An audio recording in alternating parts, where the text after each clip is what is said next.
Nyokora jwangen mor marani podin ka intiere kodwa e chenro ni mar mbaka romo e Ramogi TV wantie tielo mar adek kendo tielo mogik to nwakoni ni sama chalo kod ma wakawe thuolo mar ringo e counties kendo warang'ane gik matimore e counties wa ma Kaluo to sani watudore kod nyawada Millicent Adhiambo ka entiere county ma Kisumu mondo mi okonwa ne chal mar wach en mage weche mage moluwo okinyi ma kawuono kotenore kod twak ma wantiere godo ang' obagno twak kaachiel koda ka weche mamoko madhi loso weche manyien thuolo en mar Millicent Adhiambo mondo mi okonwa ne chal mar wach e county ma Kisumu.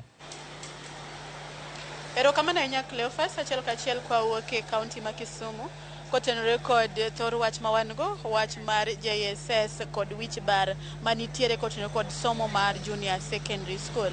An kandi gi jonyuol ma bende nyocha wakadho kanyo waneno ka jopuonj mag junior secondary school nyocha obago ng'anyo gimoro mamuol ka gikwedo gigo magisebedo kata midhiero magisebedo ka gikale e chwalo somo makamano. Ma bende nyaka sani ne giyango ni gidwani somo makamano gol ka bende riwruok mar NAT bende dwani pok mag omenda omed malo ne jopuonjre mabiro puonjo jo secondary, primary kod jo JSS kata somo mar junior secondary school. Owinjo ni to jonyuol ginto giwacho ang'o kotenore kod wachni bende giriwore kod jopuonj kod riwruok mar NAT kotenore kod dwarogi magisepedho e nyim sirikal kata migawo mar somo akoso gin pachgi chalo nade. Machiegni abo chako kodi JSS nochako kaendi kamana kane CBC odonjo to waseneno kaka osetero ji nitie nyithindo mabende ose somo e tielo mokwongo to waneno ka chal ka gima somo ni endi nigo inga ahinya to jopuonj mapuonjo owuok oko kawacho ni gikadhe midhiero mopogore opogore kaka jonyuol ne giyango ni somo no gidwa nogol kumachielo bende riwruok mar NAT dwani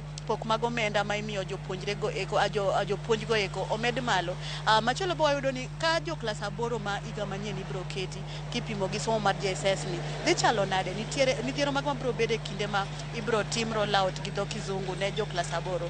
Ang'i kamera tichagi mimi. An nyinga iluongo ni Peter Kia. Mokwongo awuoro sirikali ma wan go nikech en morundo jopiny. Gimomiyo awacho kamano, mokwongo CPC monokelni okel ka jo Kenya pok obedo tiari. Mokwongo kendo kameto kanyo awacho ni jo sirikal oketo gino mar manyo pesa okumanyi konyo jonyuol kata nyithindo ma wan go. Momiyo awach kamano gionge kata walimu moromo manyalo konyo nyithindogi. Nyithindo somo to kima gisomo malong'o to onge. Anyalo wacho niya, sirikal ne owuondowa ni gidhi loso wachno mondo kigoli gimiluongo ni CPC no. To kikaja wakaja lakini mwisoe kiwewe yangi dhi mbele gi gino nikech ging'e ni mano mtego ma gikawo go pesa mar jonyuol to kony nyithindo. Gimomiyo awacho kamano, nyithindo ma wan go sani masomo CPC ni madhi chopo class 8 gidhi chopo class 8 ka gionge ng'ama dhi chwalo gi mbele ma gidhiye kucho. Anyalo wacho kamano ka wacho niya, Nyasaye mondo telonwa sirikal opari diriyo nikech wan kama tek wakia ni nyithindo ma wan go sani dhi timore nade, nyithindo chandore kimonde school to jopuonje manyalo konyo gi onge. Machiegni ni nyalo wacho ang'o kotenore kod wach somo? Adwa wacho achiel ma adwa wiyo wiliko ni wanyalo makore gi jopuonj wakwer ni gimiluongo ni CPC ni JSS ni okwadwar ka sirikal ok onyalo keto gino malong'o, okwadwar gino gigol. Kokamano wagolo nyithindo e school mondo sirikal okeliwa bunge gi MCA mondo opuonjgi ke CPC no. Okay, Adan Rolex Steve. Wan kaka jonyuol wach mar JSS ni otamwa winjo kata joma matindo otamwa winjo to okeno tieko skul. Kama Kenya dhi dhowa pod omoko. Nikech ka sirikal nyalo wacho ni kaka koro nyalo yudo ka primary school jopuonj ma jo junior go en ma japuonj achiel kata ariyo. Ma jopuonj ariyo to ok dekony nyithindo subjects te. Japuonj achiel lang no puonj kia tedo be onyo ne tedo school kiang'o ok nyalre. Koro gima atemo wacho ni jonyuol oriwre gi jopuonj wach mar JSS ni goloko waol wa JSS. Wacho ni japuonj achiel nyalo bedo ni puonjo class te to japuonj ok nya puonjo subject te. King'iyo kaka ibro tim chenro mar tero nyithindo gi class 8 bineno ka gini bro dhi makare koso nitiere midhiero mabro tucho. Midhiero ng'eny Kenya ka kata go JSS no kende midhiero ng'eny japuonj achiel ok de kaw nyithindo mobedo enroll madhi timo klas 8 mondo puonj subjects gi te. Midhiero to ng'eny, japuonj kaka koro japuonj mar agriculture ok onyal puonjo Kiswahili, siaidi to koro ok onyal puonjo ne chuth, thoth jopuonj ok nyal ng'e gimoro amora. Machiegni mana mapiyo kamera golna Ogudu. Okay, an iluonga ni Malaki Munje, abe ajadak ma Kisumu ka. Kachako tapenjo ni recommendations manogol gi Presidential Task Force kotelne gi Professor Odote nodhi kanye mane wa oluongwa public participation ka wan Kisumu Girls. Nikech nyocha recently awinjo ka jopuonj ywak ni japuonj moro nodhi osomo siari okete gi timo kwano. Batiene ni wa fumble gi life mag nyithindwa. Legislators onego kaw gini into seriousness.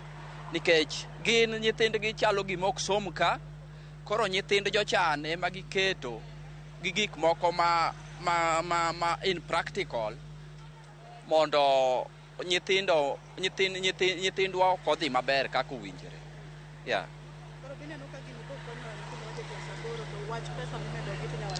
Gini dhinyo nyithindwa. Nikech CBC from the look of it, onego beg gimoro ma so practical. Gima practical. Ok gimoro ma gi fumble goni ya kotime kama to dhi timo kama, otime kama to dhi timo kama. Iyudo ka allocation mar capitation moketi, this ma kata jopuonje ywak ni gino ok nyal endelea. Mar ariyo, gino bedo domicile primary schools. Primary schools waonge facilities. Walak learning materials. Iyudo ka koro practicals ok nyal tim nikech laboratories onge primary. Primaries mang'eny boyo gi secondaries. Koro ok nyal kaw nyithi form 1 tiriwo gi nyithi CBC ni koro practical gidhi timo kamoro achiel. To yeah. Pero kama na nyama chiegni. Winjo ka nyawadu osetieko ka tieko kodi nyawacho ang'o king'iyo gini e JSS no chomo kanye bende odhi konyo winjo gole koso ta location mar jopuonj winjo tim nade to weche mag tero nyithinde klas 8 inyalo wacho ang'o?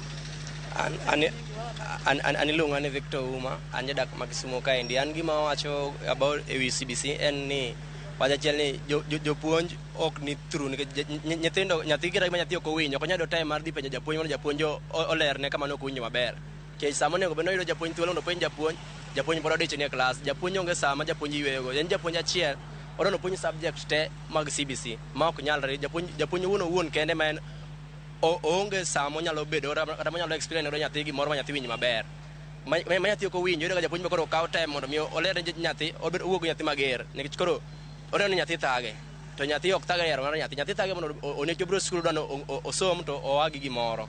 To nyathi ok nyal agi gimoro kama ok owinjo ko nyal penjo. Kech gimo ok winjo mondo mi ing'e nyaka dogi penjo. To japuonj nyalo charo kinyo japuonj achiel. Odono puonj kwano, odono puonj siadi, onge kaka japuonj mar kwano nyapuonjo Kiswahili. Koro kaka gini osebet ni rollout mag candidates mag jo klas 8 ineno ni bro chalo nade? Odho bedo gi oinga moko koso?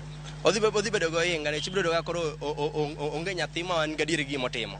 Nyithindo wantindo odhi mana nyathi dhi skul, japuonj no dhi skul, otimo mana gima japuonj dwaro, en ok otim gima en gadieri. Kata sama nyathi timo penj, ok otim gima en gadieri, otimo mana ni japuonj no timo kama, ok otim gino ng'eyo. Pok mar omenda miwacho na location ne jopuonj ma jonat dwa no med jopuonj mag secondary primary kod JSS go. In kaka janyuol nyawacho. Pesa menego beni medo. Kimedo kuom jopuonj to ikwongo med jopuonj mane opuonjo CBC. Ka jopuonj CBC okelera jopuonj ko bedo abich kare skul achiel mag CBC. Koro kimedo pesa to salo onge tiende omed pesa to jopuonj mapuonjo to onge malong'o. Mano onge.